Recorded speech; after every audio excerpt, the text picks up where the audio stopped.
2023 जहाँ पे छत्तीसगढ़ में शिक्षक भर्ती की वैकेंसी निकाली गई थी, वो 1 साल पूरा होने के बावजूद अब तक पूरा नहीं हो पाया है। अब इसमें छत्तीसगढ़ की जो मौजूदा सरकार है उस पर सबकी निगाहें टिकी हुई है। नमस्कार दोस्तों, इस वीडियो में हम देखेंगे कि किस प्रकार से छत्तीसगढ़ की जो शिक्षक भर्ती है वो अब तक पेंडिंग है और जो मौजूदा सरकार है उस पर सबकी निगाहें किस प्रकार से टिकी हुई है। 2023 यह वह दिन था जहां से शिक्षक भर्ती की जो फॉर्म थी वो फिलअप होना आरंभ हुआ।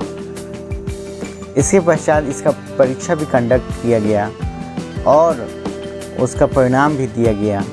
परिणाम घोषित होने के बाद में इसकी काउंसलिंग भी आरंभ हुई और नियुक्ति की जो प्रक्रिया थी वो चलने लगी।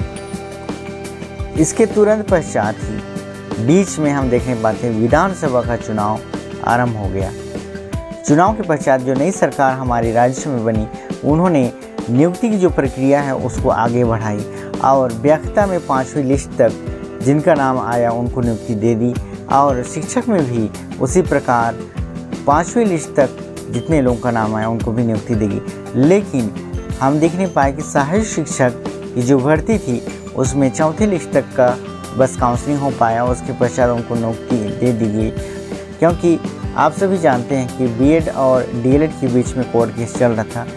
फिर लोकसभा का चुनाव आता है और लोकसभा के चुनाव में दो मुख्य पार्टी जिसे हम जानते हैं कांग्रेस और जनता पार्टी, और ये दोनों ने अपनी मैनिफेस्टो में कई सारी घोषणाओं को लाया और भाजपा ने अब यहाँ भारतीय जनता पार्टी कई सारे सीटों में बहुमत से जीतती है और यहाँ पे एक तरफ युवाओं का एक आस जो जनता पार्टी के ऊपर थी उसकी ओर वो ताकते रहते हैं। परंतु मेन जो मुद्दा था कि 2023 की भर्ती को जल्द से जल्द सरकार पूरा करे, उसके पश्चात 33,000 जो पोस्ट थी उसकी वो जल्दी से जल्दी घोषणा करें और उसकी वैकेंसी निकालें।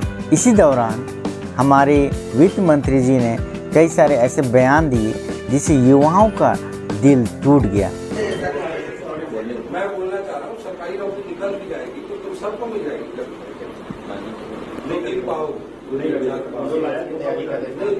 लायक 1% 99% राज्य में केवल 1% लोग योग्य हैं, बाकी 99% लोग अयोग्य हैं, जिसे सुन हर एक के मन में बहुत सी बातें, बहुत सी विचारें आने लगी। आखिर ये सरकार युवाओं के लिए क्या करने वाली है? जिन्होंने उन्हें बहुमत से जिताया कई सारी सीटों में, आज वो सरकार इस प्रकार से बयान पब्लिक में करती है। जब इन्हीं शिक्षक भर्ती के सवालों को संसद में उठाया गया तो हमारे मुख्यमंत्री जी क्या जवाब देते हैं? माननीय मुख्यमंत्री जी से मेरा प्रश्न है कि ये रिक्त पद कब तक पूरा किया जा सकता है ताकि बच्चों के साथ न्याय हो सके? माननीय अध्यक्ष महोदय, मैं माननीय सदस्य की चिंता से सहमत हूं, लेकिन पूरे प्रदेश में देश का जो औसत है 26 स्टूडेंट में एक शिक्षक, छत्तीसगढ़ में 21 में एक शिक्षक हैं, फिर भी शिक्षकों की यहाँ पर कमी है और कुछ ऐसी व्यवस्था हुई है कि